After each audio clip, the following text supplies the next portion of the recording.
Hi, I'm Diane Burton, the Masterpiece Coach, the author of The Master's Masterpiece and The Master's Masterpiece 40-Day Journal. And with me is Paula Durkers. Paula, thank you so much for being my guest today and for your willingness to share your story of how you beat cancer with a fork. Thank you for asking. Oh, it's a joy to have you. Paula will be sharing her journey of beating cancer with her fork. She will share her trials, her heartache, the challenges she encountered when she chose to go a different path than what the doctors recommended. So as a holistic cancer educator, I am so blessed that I got to meet you. It was kind of a chance meeting. Mm-hmm. And so, but I don't believe there's a coincidence on that. I don't either. And so it is a joy for you to share with the world your journey. And so let's get started. I've got some questions for you. Good. Tell us when you were diagnosed with cancer. I was diagnosed November the 21st, 2012. So it's been 5 years. It's been 5 years. It was the day before Thanksgiving. Oh, wow. And what kind of cancer were you diagnosed and what stage? I was diagnosed with infiltrating ductal mammary carcinoma. It was stage 2. The infiltrating indicates that it had traveled just beyond the nipple into the breast area. Okay, okay. So share your story about when you were told by the doctors your diagnosis. Okay. Well, I realized that something was definitely wrong. I had a nipple that would not, that was retracted. And so I went to the doctor, I went to my family doctor, and she sent me immediately for a mammogram. Mm-hmm.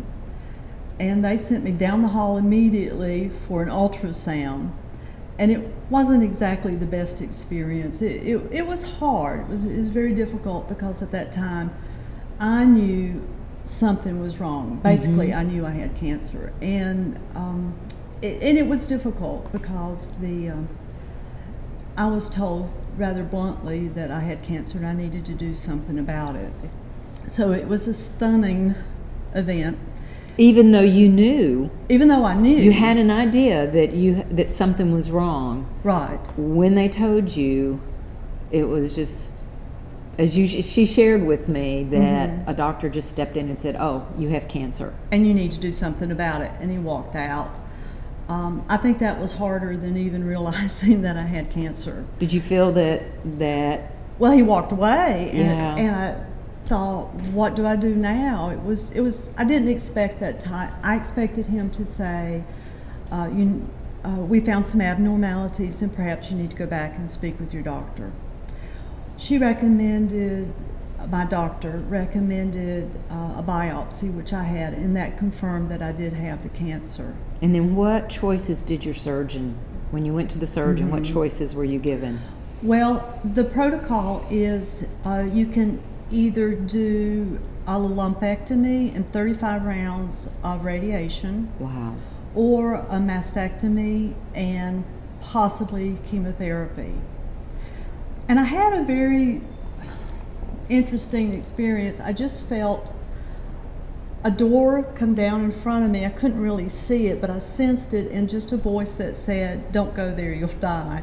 Wow. And I thought very seriously during these days, what do I want to do? I pretty well knew what the protocol was, but I also knew about alternative therapies, and I knew that that was a consideration too.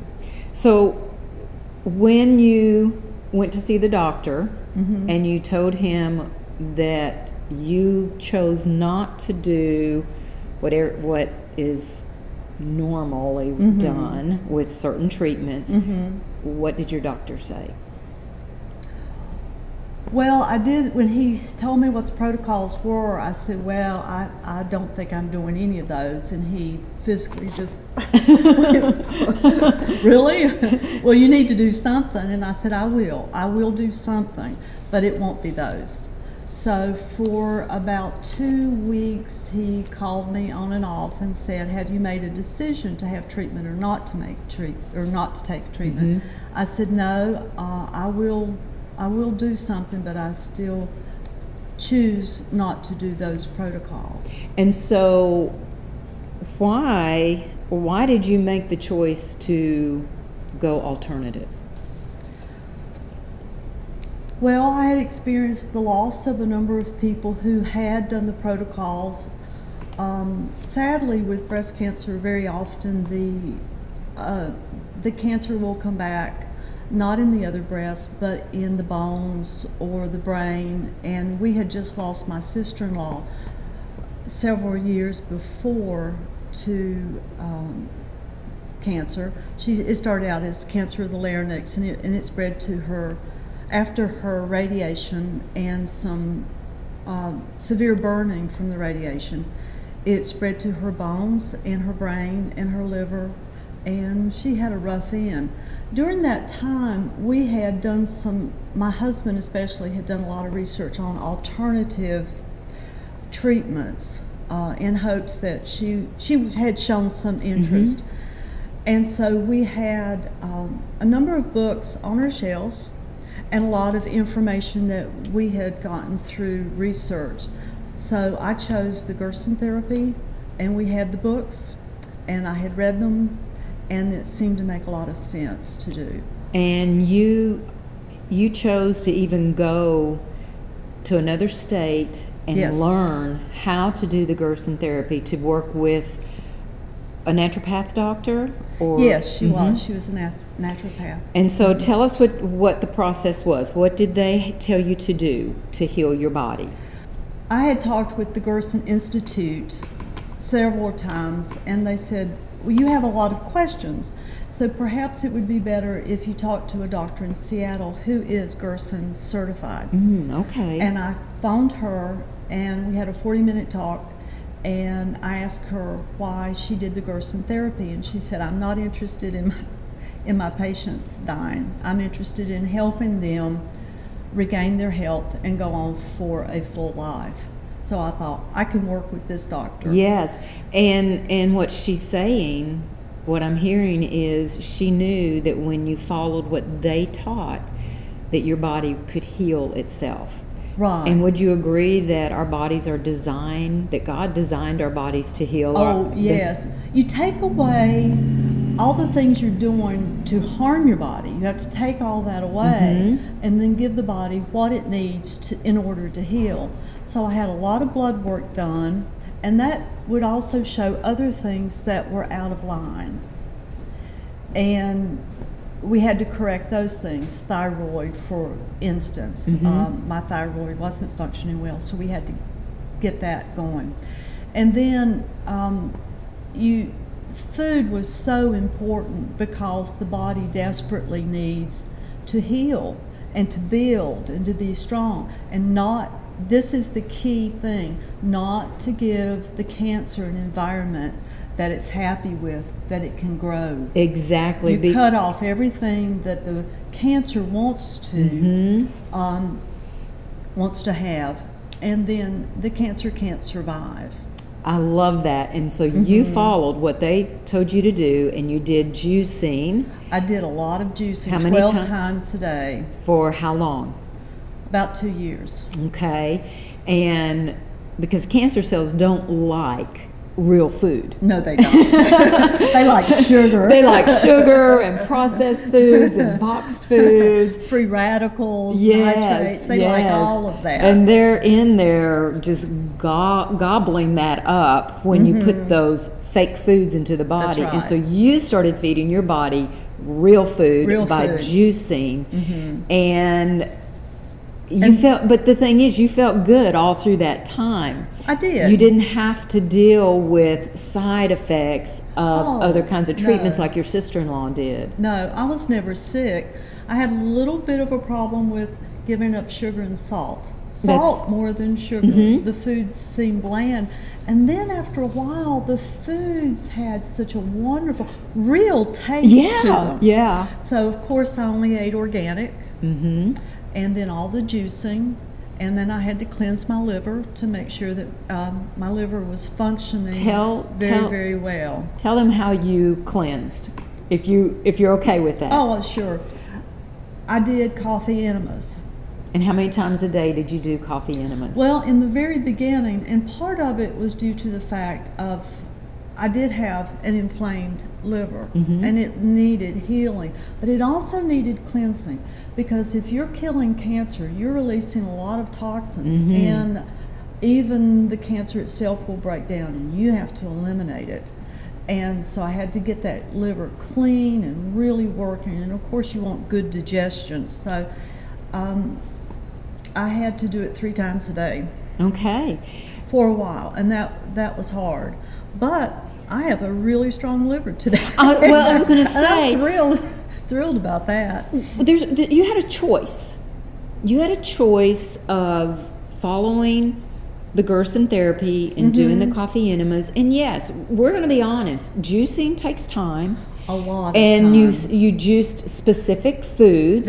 For the specific enzymes and vitamins and minerals. Exactly. Very specific. And they worked with you. The Gerson therapy naturopath doctor worked with you on that. Yes. And then you did those coffee enemas, which was not pleasant. No. And yet, we're here 5 years later, and Tumor markers are perfect. Yes, and you now choose to do thermograms instead of mammograms. Yes.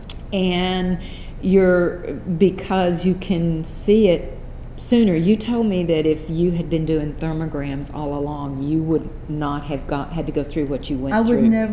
I would never have had cancer, because the thermogram shows any very, very early activity is called angiogenesis. That's when the cancer cells first start dividing, and they need more blood than a healthy cell. And the body will even be kind of tricked into building new capillaries to bring that blood in. The cells are demanding it. So if you have an area where there's more blood, there's more heat, and the thermogram will pick it up. So it will show an area of activity, but you won't have a tumor yet. A mammogram needs billions of cells, literally billions of cells, to detect any activity, and by then it's an established tumor. Exactly. And as a matter of fact, with a thermogram, they could find the situation very quickly when there's just a very few live cancer cells.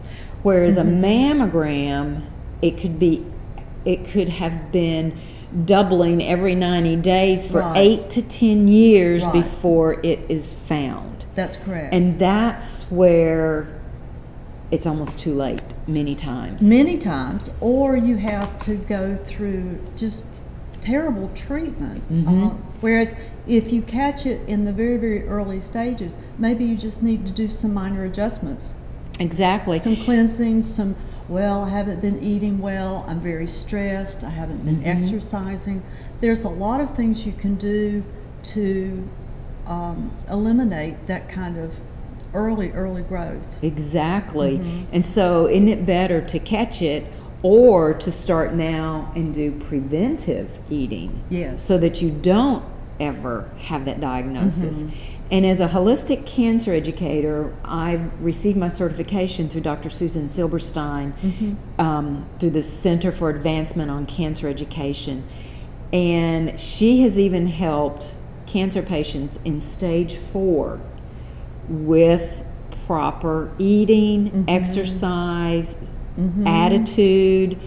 It's important to focus not just on the foods, because I asked Paula about her attitude. So what happened? You told me that you began to put your trust even more in God. Oh, much more so. But I had a peace about it. I knew that I had a body that was perfectly capable of healing. I love that. I think that's really, really important for people to catch, that your body is capable of healing. Do you agree that many times when someone is told they have cancer, that they believe it's a death sentence and that's it? Yes. I've known people who, they fall apart, they worry, they stress out. The treatment itself was hard, but I never felt as though it wouldn't work. I knew that every time I had to do a cleanse and didn't enjoy that, or juice one more time, but I was getting better. And maybe it was hard work, but each day was getting me closer to healing. And I was fine. I never doubted that the cancer wouldn't go away. And never that's doubted it. really important. The attitude is key. I think so. And so as you would go in for more blood work, the tumor was shrinking, or your blood work was getting better and better, and it was showing that your body was healing. Within 7 months, I had another ultrasound, and the tumor was remarkably smaller. Wow, after just 7 months. That is exciting. It is. I was very excited. I bet. And I have a feeling you showed a lot of gratitude and with that trust in God. Oh, yes. And yes. Your attitude is so very, very important. And you have such a beautiful attitude. And I love that you're sharing, because you know there are so many people out there who have gone through what you've gone through with that diagnosis, not knowing where to turn. Right. And actually, going way back, my husband had psoriatic arthritis, and he was just in his 20s. He was in the hospital a number of times, and he was on methotrexate, which is a terrible drug, and he knew that he just couldn't keep doing that at such an early age. And he had no idea what to do, and he really struggled. He talked to everybody he could talk to, health food store owners, people who had arthritis. So I understand how there can be a real struggle when you don't know where to go. Well, and if you don't share and you don't encourage people, then maybe they would make decisions that they would really regret. Yeah. I'm happy to share. God's given me grace. Well, and what a blessing you are. You've been such a blessing in my life. It has been such a joy to build this friendship and grow this relationship. Yeah. And now our goal is to get your story out there, to give hope. A lot of people feel like they don't have that hope, and you're showing them that you can beat cancer with your fork. Oh, you can. And absolutely. And even though you were juicing, it's with those, still, and you were eating other foods. So many people say, "Oh, I know that when your cancer is gone, you'll be so happy to get back to normal food." And I said, I am at normal food. Exactly. This is where I'm staying. Everything just tastes so good. I'm not even tempted, because you do develop a different taste. You get rid of the sugar, you get rid of the